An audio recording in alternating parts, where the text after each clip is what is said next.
Okay, I'm gonna show you guys something. We're at Thunder Bay Overlook, a little vantage point overlooking, of course, Thunder Bay. That's it's a little dirt trail. Excuse me, not a trail, a road that's all gravel, kind of up and down. But the last probably 300 meters or so is this rock that we're standing on now. You see that? So it's actually like the smoothest and the roughest part of the road. Smooth as long as you're on a flat part, but if you hit a little gap in the rocks, it's worse than any pothole. So keep that in mind. We're about 40 minutes, 30 minutes from sunset, around 9:50, 9:55, somewhere in that neighborhood. Once you see some of the foliage around me, it's also very quiet here. Some bird song going on.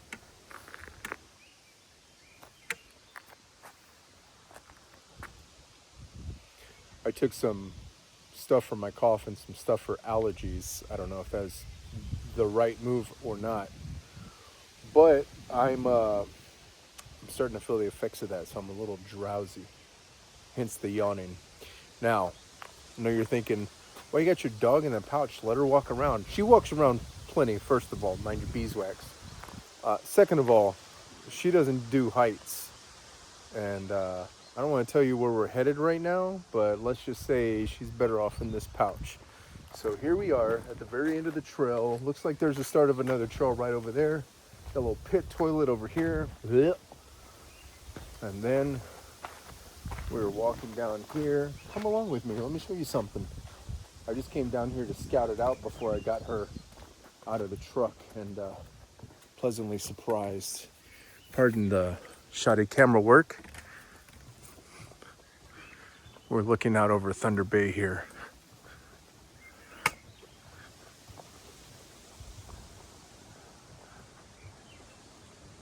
How about that?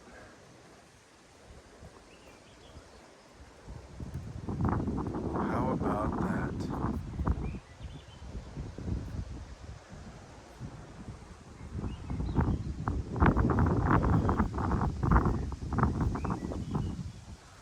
Now this is our sunset. In case we don't get another one, this will be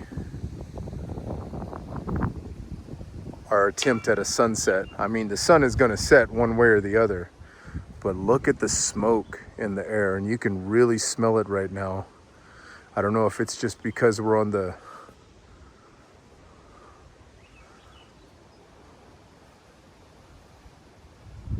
northern side of this peninsula, and maybe this is where the smoke has blown it the most,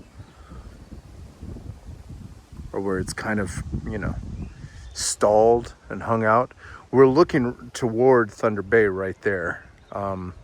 I cannot tell for sure. Sorry, I'm trying to get my little shit stick up here out of the way. That should be Mount McKay there in the back, if I'm not mistaken. I'm gonna zoom in here for you real quick. Right, so Mount McKay there. And so Thunder Bay in this general vicinity right here. And then you've got the highway leading north to this peninsula. Something Pass Lake, I think it's called, maybe.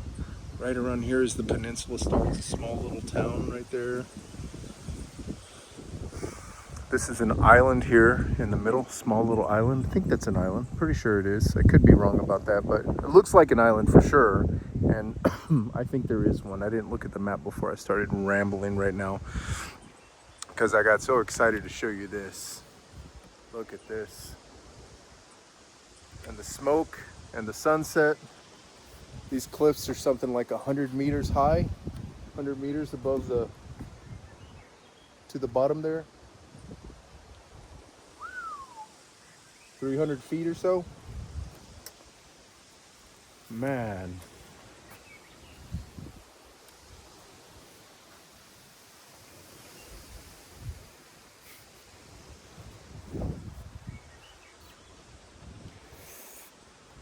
All right, Thunder Bay Lookout. hard quartz sandstone caprock, about 15 meters of that, and then soft shell. Don't tell me there's soft shell underneath me while I'm standing out on this thing. You're about 100 meters above Lake Superior.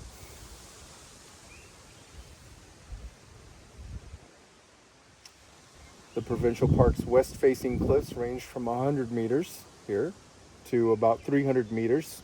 The sleeping giant, the actual landmass. The rocks, at least, at the end. Wow.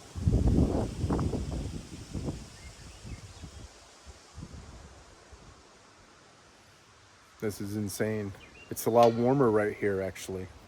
A little information about reintroducing the peregrine falcons to this area.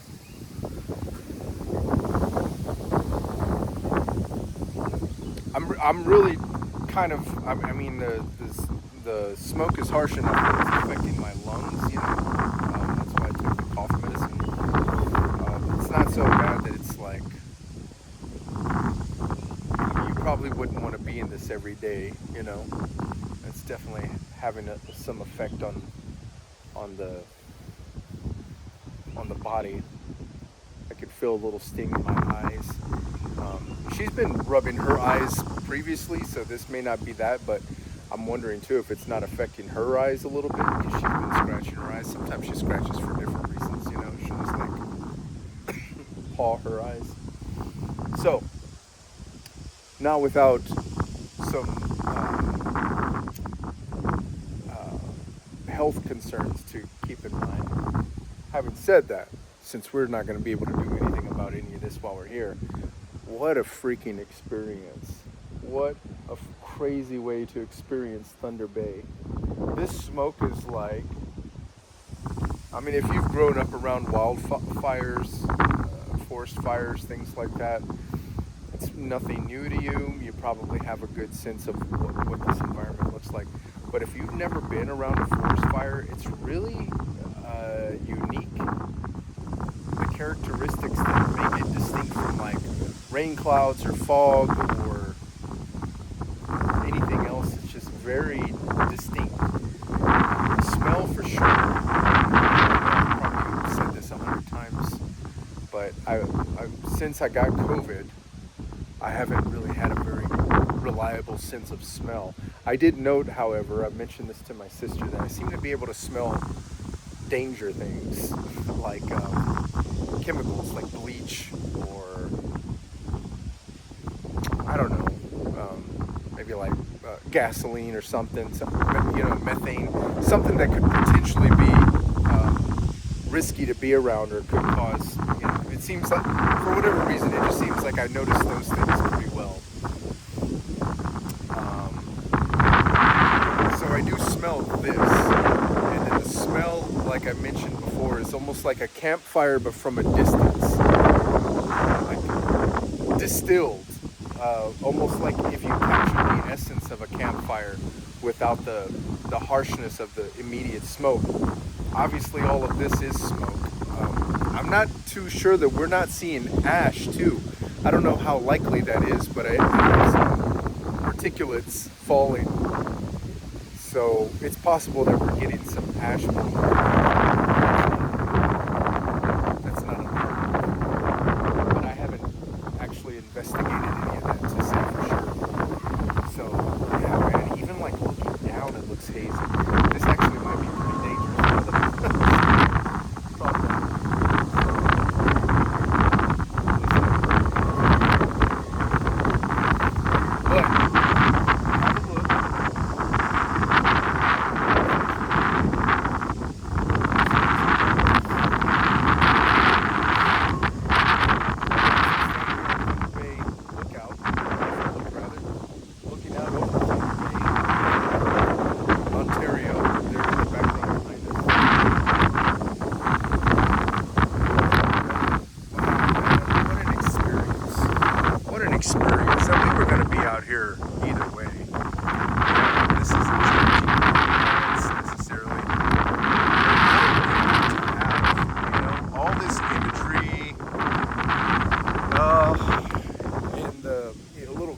memories, like just the trees is just a weird sort of dynamic. You know, we don't have exactly these trees where I'm from, so this is sticking out. You know, it's like fresh eyes on this thing. Now we've seen trees like this before, maybe not this specific species.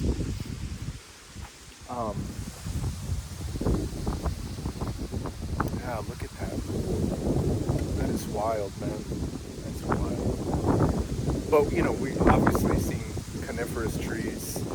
Oh, up on our way down from Shenandoah, we saw a really cool little overlook with all the trees. I forget what the process, the name that they give it, but where all the trees are just blown from a certain direction all the time, so they kind of like, they don't form branches on the windward side, and all the branches kind of face on the wayward side relative to the wind, you know, the current.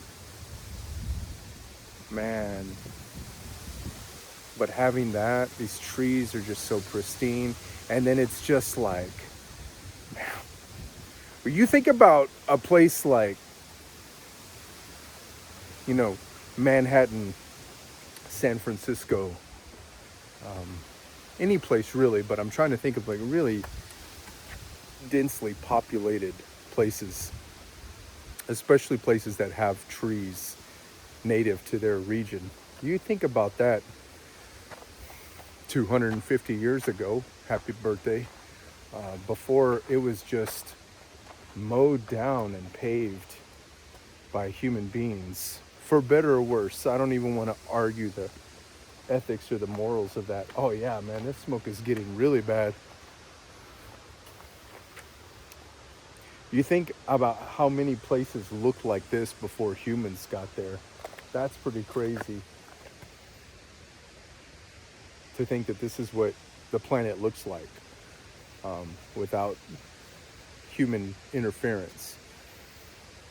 Man, and now there's 8 billion of us, and there's probably going to be more before anybody puts a pause on that number climbing. So this is our sunset spot. We're going to hang out here until sunset. I don't know that we'll be outside because this is getting pretty raucous. I think I used that word right. We'll hang out here. I got a little sandwich to put away in my face, and then we'll see what it looks like at the actual moment of sunset. But you know, if there's nothing else to see once it gets dark like that. Greetings from Thunder Bay Overlook in Sleeping Giant Provincial Park.